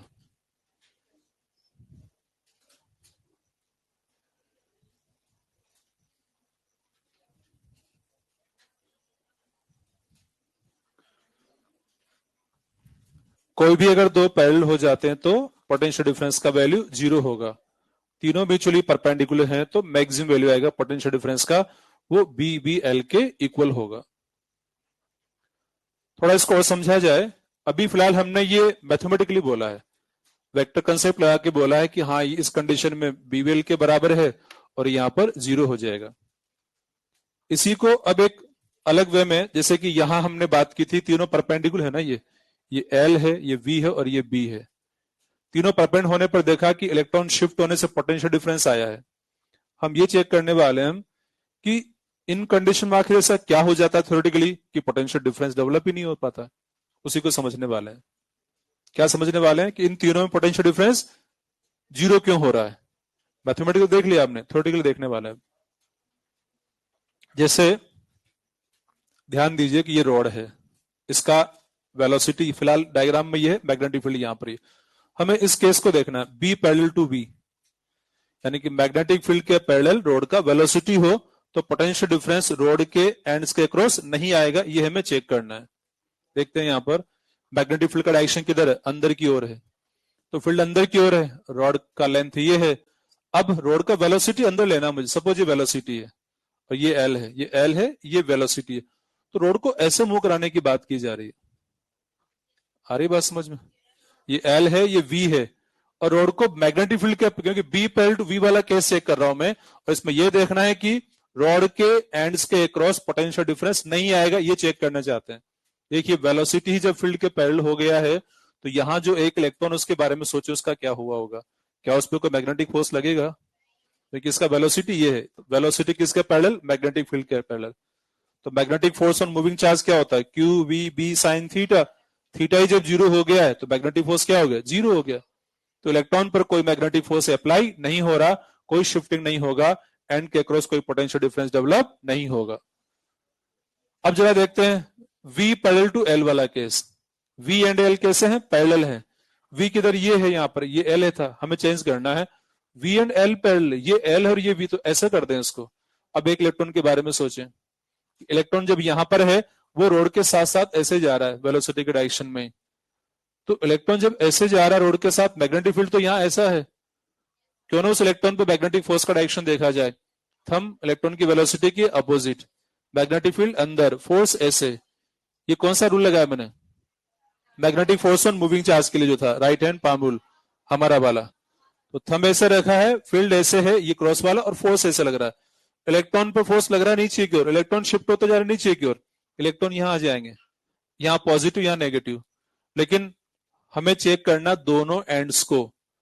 तो पूरी सब जगह यहां पर नेगेटिव आ गया, सब जगह पॉजिटिव है, रोड थिन है, हमें दोनों एंड देखना है, दोनों एंड एक जैसे ही अभी, नेगेटिव पॉजिटिव, यहां भी नेगेटिव पॉजिटिव, रोड के एंड्स के अक्रॉस पोटेंशियल डिफरेंस नहीं आया है, दोनों रोड के एंड अब भी सेम ही है, एक जैसे ही है। थर्ड है बी पैरेलल टू एल, ये एल है और रोड का, और ये बी है, तो रोड को ऐसा ना रख के ऐसे रखा जाए, वेलोसिटी तो वैसे देंगे हम, और ये इलेक्ट्रॉन यहां पर, उसको कंसीडर करें वापस। इलेक्ट्रॉन ऐसे जा रहा है, मैग्नेटिक फील्ड डायरेक्शन वो है, क्यों ना इलेक्ट्रॉन मैग्नेटिक फोर्स का डायरेक्शन चेक करें। थंब इधर, फील्ड अंदर, फोर्स नीचे, इलेक्ट्रॉन पर नीचे फोर्स लग रहा है, तो अगेन इलेक्ट्रॉन नीचे शिफ्ट होंगे इस रोड में, यहाँ इलेक्ट्रॉन इलेक्ट्रॉन, यहाँ पॉजिटिव चार्ज, दोनों एंड अब भी एक जैसे ही है, एंड्स के क्रॉस पोटेंशियल डिफरेंस नहीं आ रहा है, ऐसा हम कह सकते हैं। आ रही बात समझ में? ये सेकंड मेथड में देख लिया हमने। तो फर्स्ट मेथड क्या था, वेक्टर वाला, कि वेक्टर से चेक करके देखा हमने कि इस कंडीशन में पोटेंशियल डिफरेंस जीरो आता है और इस कंडीशन में मैक्सिमम आता है। मैथमेटिकली देख लिया, थ्योरेटिकली देख लिया। थ्योरेटिकली में क्या देखा था, अभी भी देखा ना, कि चार्जेस को जब मूव करा रहे हैं, मतलब रोड को मूव करा के देख रहे हैं अलग अलग कंडीशन में, पोटेंशियल डिफरेंस डेवलप हो रहा नहीं हो रहा। अब एक अलग वे में देखा जाए, प्रैक्टिकल जैसा वे है कि फ्लक्स कटिंग भी कहा जाता है। यूं कहा जाता है कि इस कंडीशन में जब रॉड का अरेंजमेंट ऐसे हो कि बीवीएल तीनों म्यूचुअली परपेंडिकुलर है, रॉड की हेल्प से फ्लक्स कटिंग मैक्सिमम होता है, फ्लक्स कटिंग मैक्सिमम होने की वजह से पोटेंशियल डिफरेंस मैक्सिमम आता है। इन कंडीशन में नहीं आ रहा, मतलब यूं कहा जाएगा, इसका लैंग्वेज ये बोली जा सकती है कि इन सिचुएशन में जब रॉड मूव करा रहे हैं तो रॉड की वजह से फ्लक्स कटिंग नहीं होती है, फ्लक्स कटिंग नहीं होने से पोटेंशियल डिफरेंस डेवलप नहीं होता है। तो फ्लक्स कटिंग ज्यादा होगी तो पोटेंशियल डिफरेंस ज्यादा आएगा, फ्लक्स कटिंग कम होगी तो पोटेंशियल डिफरेंस कम आएगा, फ्लक्स कटिंग जीरो तो पोटेंशियल डिफरेंस भी जीरो। अब ये टर्म आया फ्लक्स कटिंग, कैसे समझा जाए इस फ्लक्स कटिंग को? तो फ्लक्स कटिंग की जब हम बात कर रहे हैं, यहां पर समझा जाए जैसे फसल कटिंग की बात कर लेते, चलो किसकी बात करें, फसल कटिंग की बात कर लेते हैं। फ्लक्स बोल दो या फसल, टर्म सुना ना फसल, देखा फसल कभी? किस किसने नहीं देखा फसल? सबने देखा हो फसल, खेतों में जो फसल होती है उसकी बात कर रहा हूं। सपोज यहां पर बोर्ड पर फसल लगी हुई है, यूं समझे अपन, सर बोर्ड पे फसल लगा दिया आपने, तो बोर्ड पर फसल लगी कुछ भी यहां पर है। अब उस फसल की क्या होना, कटिंग होना है। कटिंग के लिए आपको बोला गया कि आपको ही कटिंग करनी है, और एक रोड आपको दे दिया गया है, शार्प है, और एक ही अटेम्प्ट को आप करने को बोला गया है। यहां पर फसल लगी हुई है और एक अटेम्प्ट करने को बोला गया। सपोज ये रोड का लेंथ है जो आपको दिया गया है, तो उससे एक अटेम्प्ट करना है और मैक्सिमम आउटपुट आपको मिले ऐसा काम आपको करना है। एक ही अटेम्प्ट करना है, कट करना है, कट करके जो आपको मिलेगा वो आपका आउटपुट कहलाएगा। ठीक है, ये थिन रॉड की फॉर्म में है और ऐसे बोर्ड के पेन के परपेंडिकुलर फसल लगी हुई है। तो आप किस तरह से अटेम्प्ट करेंगे? क्या ऐसे अटेम्प्ट करेंगे यूं कि फसल कट जाए? मैंने कहा आउटपुट मैक्सिमम मिलना चाहिए आपको। क्या मिलना चाहिए? मैक्सिमम आउटपुट, जो फसल कट के आपके पास आए मैक्सिमम आए। तो ऐसा इसके लिए किस ढंग से कट किया जाएगा उस पर हम बात कर रहे हैं। देखिए, आप कई लोग समझ गए होंगे कैसे कट करना चाहिए, ऐसे ऐसे कट करेंगे तो मैक्सिमम एरिया कट होगा। समझ पा रहे हैं बात? कि जैसे ये तो एल है, ठीक है, और ये हो गया वेलोसिटी, और यहां पर मैग्नेटिक फील्ड की जगह कौन है? वो फसल है बी की जगह पर। तो किस ढंग से हमें अटेम्प्ट करना, एक अटेम्प्ट करने को बोला गया ताकि मैक्सिमम मिल जाए। तो आप ऐसे ही मूव कराएंगे उस रोड को या उस इंस्ट्रूमेंट जिससे आपको कट करना है। तो ऐसे मूव करने से यहां से यहां तक का जितना भी एरिया है वो कट होता जा रहा है और आपको मिलता जा रहा है। ये मैक्सिमम फ्लक्स कटिंग वाला ये केस है। लेकिन बी पैरेलल टू बी वाला केस देखें कि फसल और वेलोसिटी पैरेलल हो जाए। जैसे ये फसल लगी हुई यहां पर, और आप, मैंने कहा ना कि जैसे ऐसे कट करना चाह रहे हैं, तो वो फसल के दो हिस्से नहीं करना आपको, उसके वहीं पर रह जाएगा, कुछ हासिल आपको कुछ भी नहीं होगा। तो फसल आपको नहीं मिलने वाली है, कुछ भी आउटपुट आपको नहीं मिलेगा। वी पैरेलल टू एल वाला केस अगर देखा जाए तो इसमें ये फसल लगी हुई है ऐसे, और जिससे आपको ये कट करना है उसका एल और वेलोसिटी दोनों पैरेलल कर दिया आपने, और तो उसमें ऐसे एंटर करा रहे हैं आप फसल के अंदर, इसको कट नहीं होगा। जो फसल लगी उसमें एक दो होल वगैरह बस बन जाएंगे और कुछ होने वाला नहीं है, फसल कट आपको नहीं मिलेगी। बी पैरेलल टू एल वाली बात यहां पर आ रही है, यानी कि ये जो बी है बोर्ड के पेन के परपेंडिकुलर है और लेंथ उसके पैरेलल, यानी कि ऐसे रख करके फिर मूव किया जा रहा है, तब भी फ्लक्स कटिंग नहीं होगा। छीलना नहीं, उसको कट करना आपको, कट ऐसे ही होगा। तो कट करने वाले बात फिर देखें दोबारा कि ये कट कब हो रहा है मैक्सिमम। ये बी है, मैग्नेटिक फील्ड बोर्ड के पेन के परपेंडिकुलर है, ये एल है, ये वेलोसिटी है। ऐसे जब मूव करा रहे हैं, यानी कि length, velocity and magnetic field तीनों म्यूचुअली परपेंडिकुलर, तब मैक्सिमम एरिया कट होगा। तो जितना ज्यादा फ्लक्स कटिंग होती है उतना ही ज्यादा ईएमएफ इंड्यूस होता है, ये कहना चाहते हैं।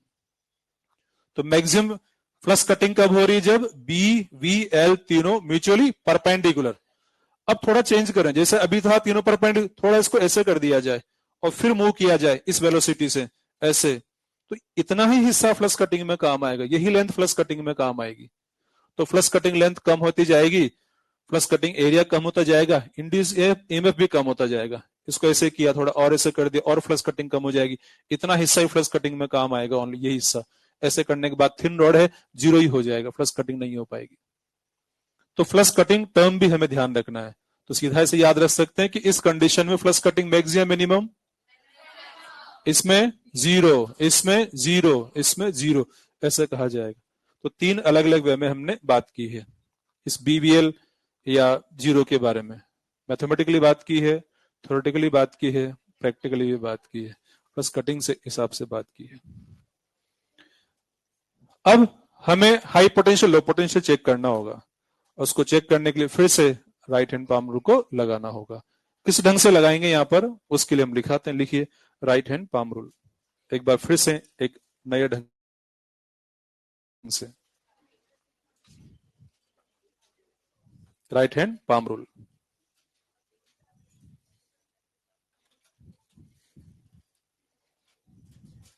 राइट हैंड की ही बात हम कर रहे हैं क्योंकि अप्लाई करना आसान होता है, इसको अप्लाई करना आसान होता है, इजी रहता है अप्लाई करना।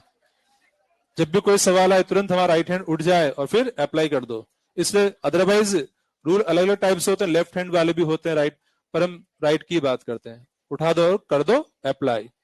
देखिए इसमें क्या करना होगा, इसमें लिखिए फर्स्ट लाइन में फिंगर्स, फिंगर्स एरो बना के लिखिए, फिर इन direction of, in direction of external magnetic field, in direction of external magnetic field.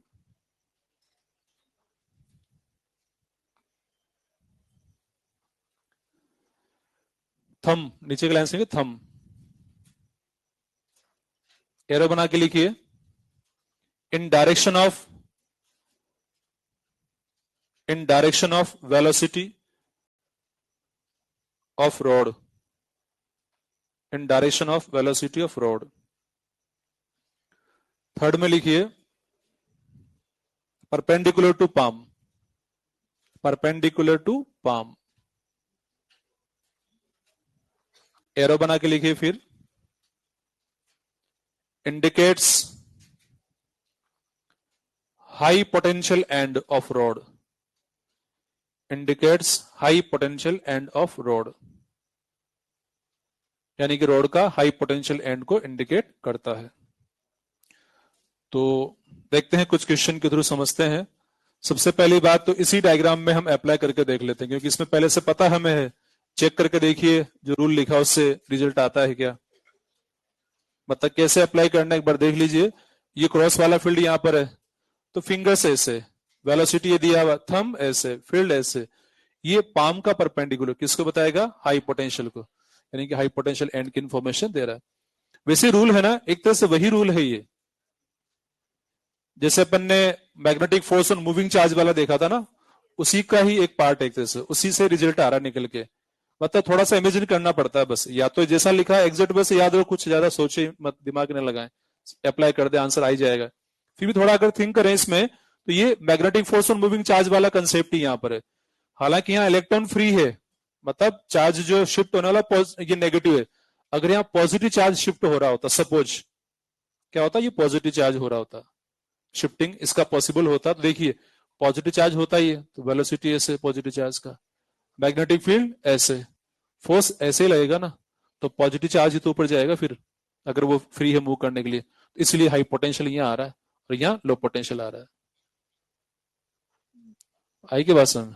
अगर ये पॉजिटिव चार्ज होता, ये फ्री होता मूव करने के लिए और रोड के साथ इसे मूव कराते, तो थंब ऐसे पॉजिटिव चार्ज के डायरेक्शन में, फील्ड ऐसे, फोर्स ऐसे, तो ये पॉजिटिव चार्ज इधर जा रहा है उधर और हाई पोटेंशियल हो जाएगा।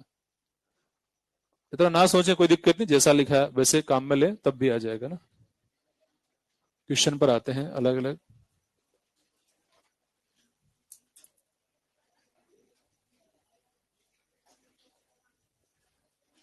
ये वेलोसिटी गिवन है, ये क्रॉस वाला बी यहां पर है, पी एंड क्यू दो एंड है, हाई पोटेंशियल एंड फाइंड करना है।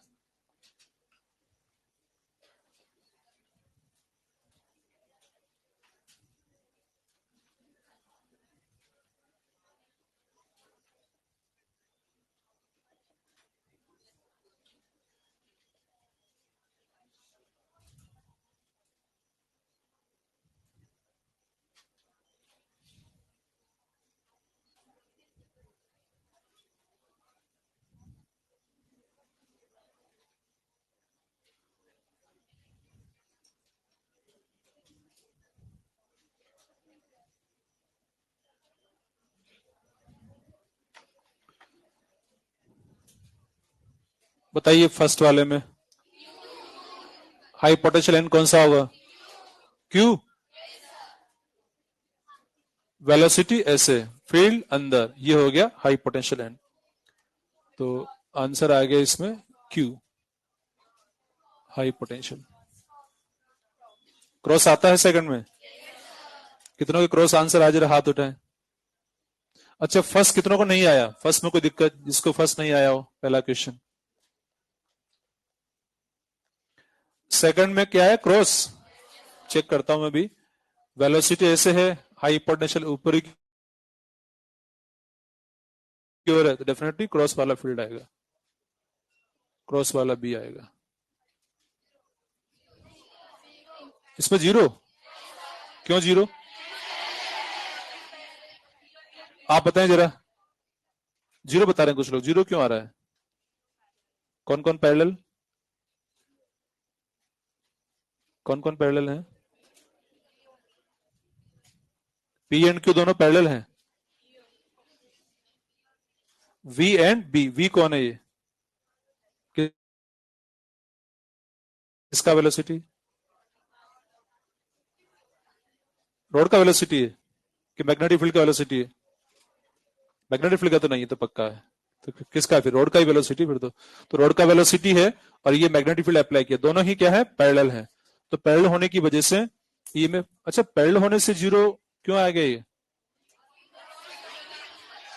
क्योंकि लिखा थी ना कंडीशन अभी थोड़ी देर पहले कि तीनों में से कोई भी दो अगर पैरेलल हो जाते हैं तो फिर जीरो आ जाता है। कोई भी दो पैरेलल बी वी एल तीनों में से कोई भी दो पैरेलल तो जीरो आता है, वो हमने पूरा चेक किया हुआ है।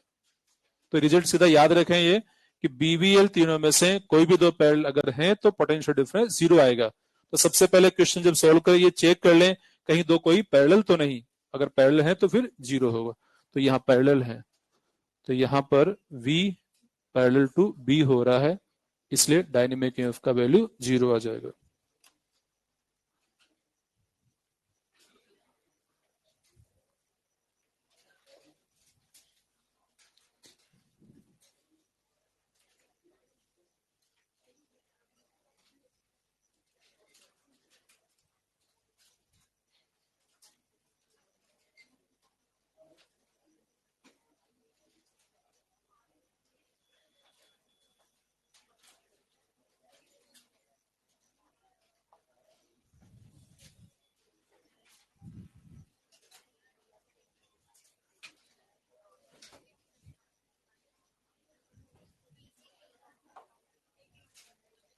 Direction of current in PQ wire.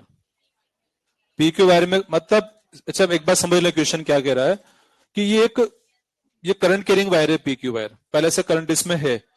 उस करंट कैरिंग वायर के पास में कंडक्टिंग रोड को मूव करने से इस पर ये हाई पोटेंशियल बन गया। तो आखिर यहाँ करंट का डायरेक्शन क्या रहा होगा कि ये हाई पोटेंशियल बन गया, मतलब पी से क्यू, क्या करंट का डायरेक्शन रहा होगा कि ये हाई पोटेंशियल बन गया? पी से क्यू।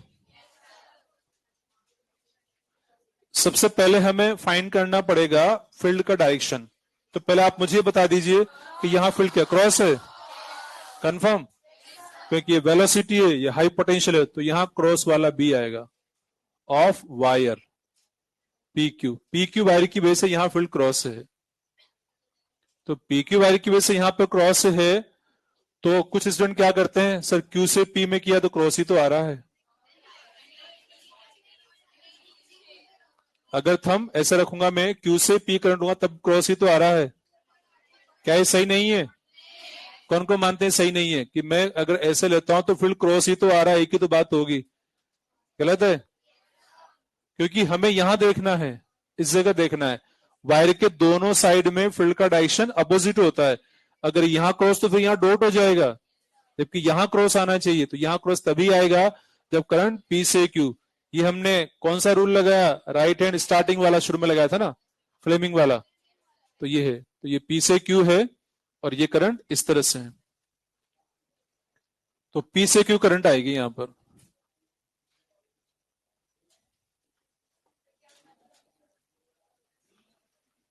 बोलिए। ये P है और ये Q है, ठीक है, ये वायर है। करंट का डायरेक्शन ये रहेगा। तो बताइए यहां फील्ड का डायरेक्शन क्या आएगा इस जगह, क्रॉस या डॉट? यहां ऊपर बताना इस जगह। क्यों डॉट आ रहा है सबके? तो यहां आएगा डॉट, यहां क्या आएगा? क्रॉस। तो ये क्रॉस फील्ड मिला ना हमें, ये तभी पॉसिबल है जब करंट P से Q होगा, तभी ये पॉसिबल है। तो अलग से बना के देख लिया हमने, ठीक है। एक और क्वेश्चन की बात करते हैं।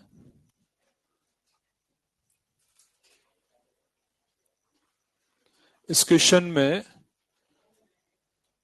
यहां पर एक मैग्नेट है ये,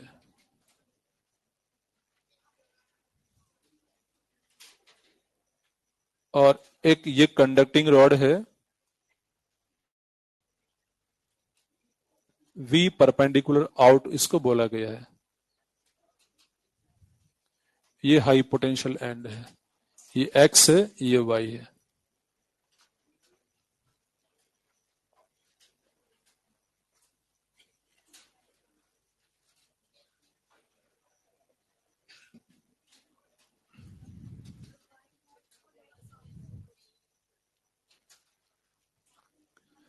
find polarity of magnet. Magnet का पोलैरिटी हमें फाइंड करना है। तो पोलैरिटी जब फाइंड करने वाले हम, तो ये हमें गिवन है कि इस मैग्नेट के एक्सिस पर इस रोड को मूव किया जा रहा है, V परपेंडिकुलर आउट, रोड को आउटवर्ड लिया जा रहा है इस इंस्टेंट पर, वेलोसिटी आउटवर्ड है और ये हाई पोटेंशियल है और इस मैग्नेटिक फील्ड में है, इस मैग्नेट के फील्ड में। तो कौन सा एन बनेगा बता दीजिए आप, एक्स या वाई? वाई एन बनेगा। वाई एन बनेगा। कौन को मानते हैं वाई एन बनेगा? कौन को मानते हैं एक्स एन बनेगा? दोनों तरह के मानने वाले। देखिए जरा चेक किया जाएगा अब। ये हाई पोटेंशियल है, वेलोसिटी बाहर की ओर है, वेलोसिटी ऐसे। इस डायग्राम के अकॉर्डिंग बात कर रहा हूं मैं, जैसा दिख रहा है यहां पर। वेलोसिटी बाहर की, वी परपेंड आउटवर्ड लिख दिया गया है। थंब ऐसे रखा, पाम ऐसे ओपन कर दूं क्या मैं? क्योंकि हाई पोटेंशियल ऊपर की ओर ही है, तो ये हाई पोटेंशियल मतलब फिंगर्स ऐसे ही रहेगी यहां पर। इस जगह पर जहां रोड है वहां मैग्नेटिक फील्ड का डायरेक्शन ये लेना हमें। मतलब ये मान के चलना है कि ये रोड के सेंटर का फील्ड, मतलब इस मैग्नेट के एक्सिस के पॉइंट पे फील्ड है ये डायरेक्शन। क्योंकि वैसे तो बार मैग्नेट का फील्ड का डायरेक्शन तो अलग अलग जगह अलग अलग हो सकता है, तो हमें यहाँ सेंटर का मान के चलना है, और सेंटर इसका इसके एक्सिस पर है, यानी कि एक्सिस का फील्ड हमें मिला है ये, तो इस डायरेक्शन में आया। तो ऐसा फील्ड इस मैग्नेट की वजह से तभी पॉसिबल है जब यहाँ पर एन पोल हो। एन से बाहर निकलेगी, एस में एंटर होगी, ऐसे हम कह सकते हैं। हम चाहें तो अलग से डायग्राम बना देते हैं ताकि ये बात आप और समझ पाए। ये एन है, ये एस है।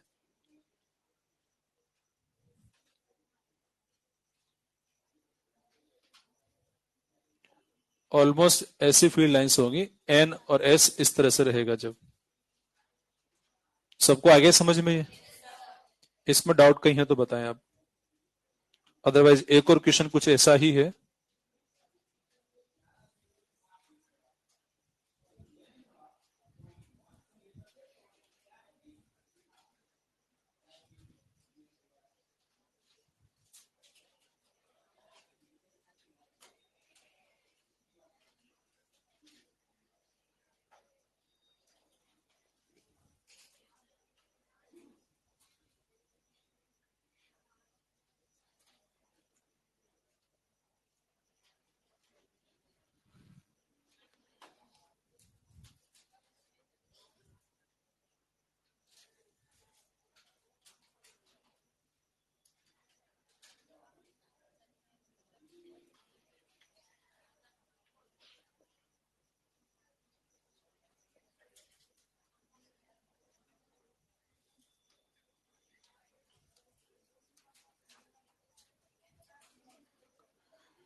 मैग्नेट यहां दिया गया है, मैग्नेट के इक्वेटर पे ये रोड को वी परपेंडिकुलर इन, वेलोसिटी अंदर की ओर है, और एक्स वाई में से हमें फाइंड करना है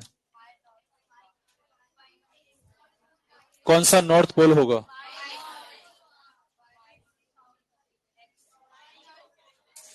कौन सा नॉर्थ पोल होगा? कौन सा नॉर्थ पोल होगा? एक्स। जब कौन को मानते हैं एक्स इज नॉर्थ पोल, जो एक्स को नॉर्थ पोल मानते हैं। कौन मानते हैं वाई नॉर्थ पोल है? देखिए एक काम करना है यहां पर कि दोनों सिचुएशन अलग अलग है। पहले ये रोड एक्सिस पे था, अब रोड कहां पर, इक्वेटर पे है। ऐसा नहीं कहीं भी एक जगह जो फील्ड है उसको हर जगह हम कंसीडर कर लें।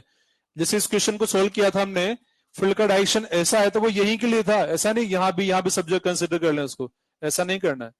उस पर्टिकुलर लोकेशन के लिए फील्ड है वो, जो डायरेक्शन मिलेगा हमें। तो बताइए सोच करके, नॉर्थ कौन सा बनेगा?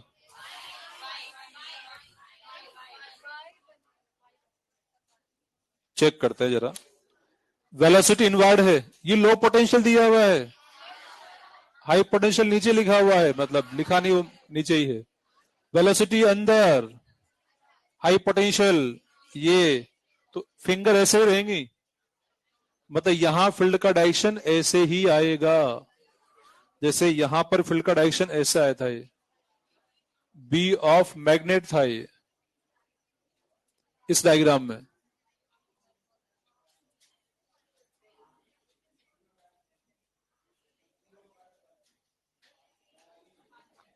यहां पर फील्ड का डायरेक्शन ये मिल रहा है हमें, ये फील्ड का direction B of magnet. Blue colour से लिखा है मैंने, क्यों लिखा? हमने खुद ने समझ के लिखा है। गिवन इंफॉर्मेशन ब्लैक कलर से, अब जो लिख रहे हैं सब हम लिख रहे हैं समझ के, तो डिफरेंस बताने के लिए अलग कलर से लिख दिया। ये गिवन नहीं है, हमने फाइंड किया है। बी का डायरेक्शन आ गया। ये बी का डायरेक्शन अगर ऐसा है, क्या आप बता सकते हैं आप कि एन कौन सा बनेगा?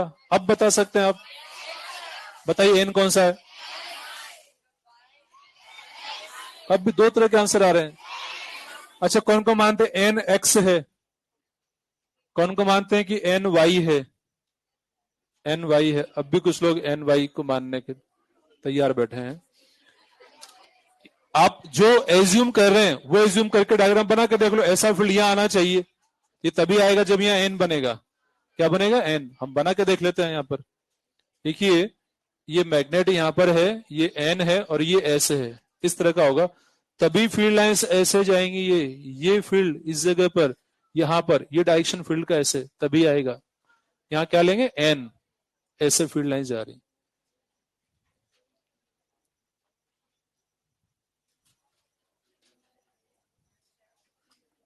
तो इस मैग्नेट का फील्ड पैटर्न ऐसा रहेगा। मैग्नेट के इक्वेटर वाले रीजन में वो रॉड है, तो फील्ड का डायरेक्शन इस तरह से होने की वजह से ये काम हो पा रहा है।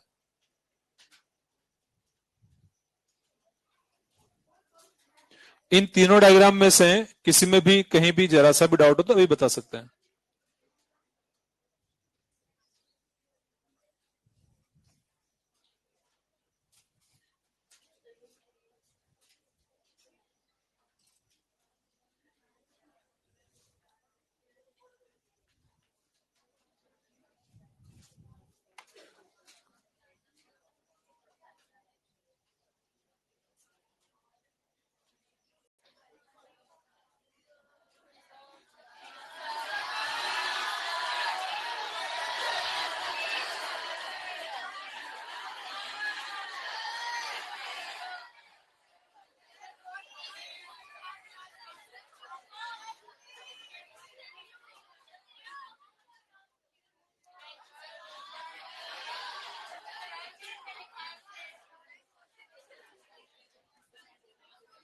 इसमें कोई डाउट है किसी को? पक्का सोच लो। ठीक है तो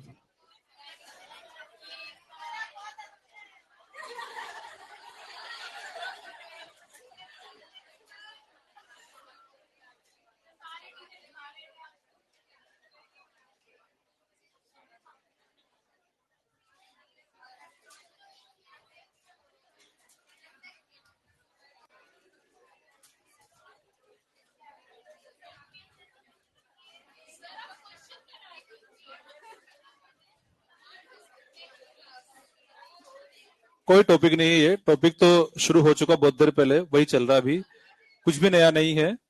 देखिए, क्या ये रोड आपने पहली बार देखी है?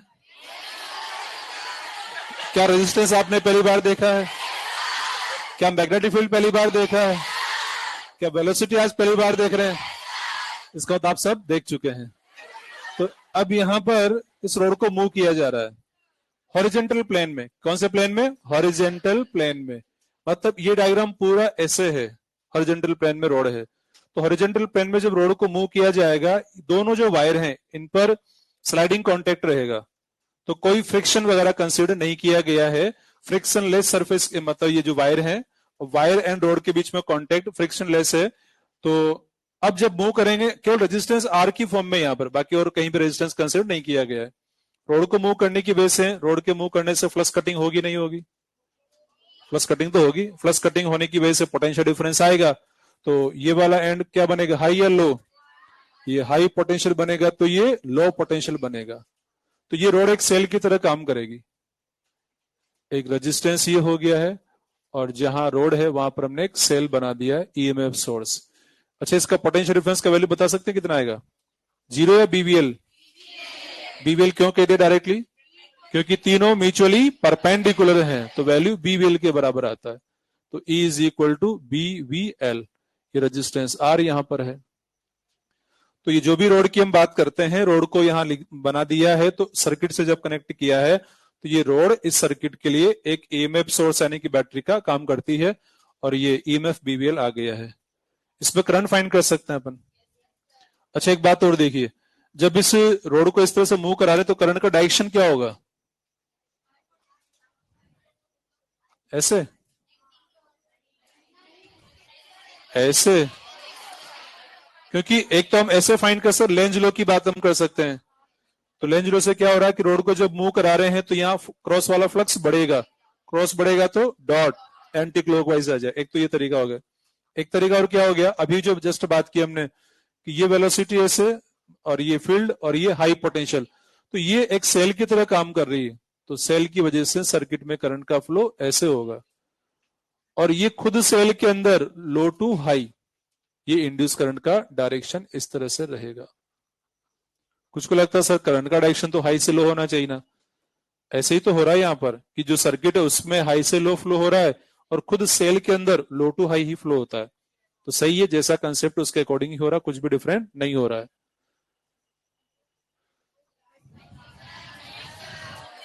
क्या टाइम हो गया क्या जो?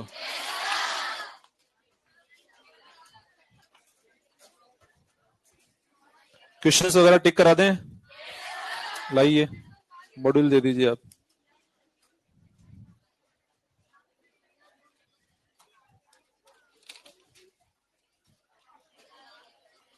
बिगनर बॉक्स नंबर 6 तक करना है। उसके अलावा एक्सरसाइज 1 में आ जाएं आप। एक्सरसाइज 1 में टिक करते जाएं, बोलता जाता हूं मैं।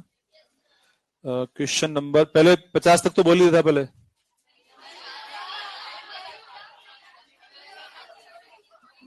एक्सरसाइज फर्स्ट में 50 तक तो करने ही करने थे, 50 से आगे बढ़िए अब आप। 1 से लेके 50, चलो ये बोल दिया, अब 1 से लेकर 50 बोल दिया मैंने अब, है ना। इसके बाद question number 51, 52, 53, 54, 55, 57, 61, 64, 68, 69।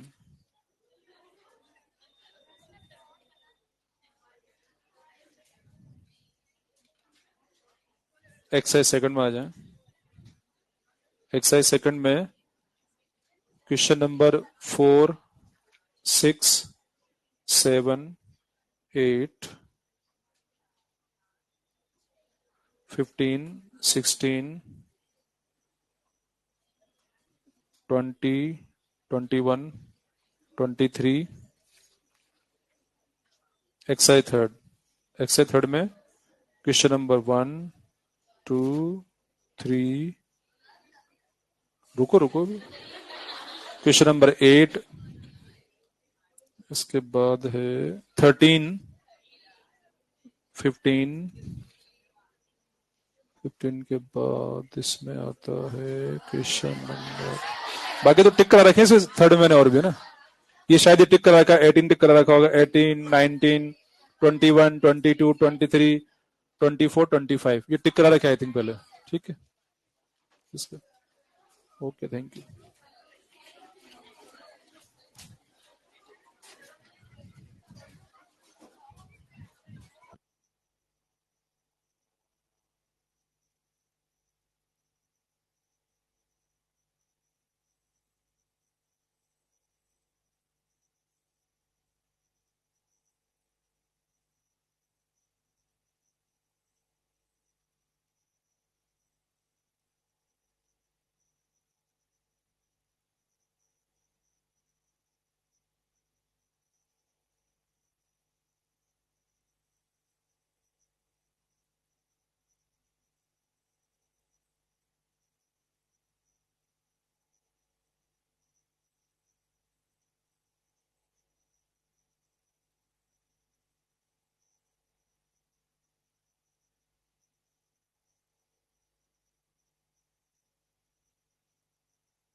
Amisha Anand class count version पर करे। अमीशा आनंद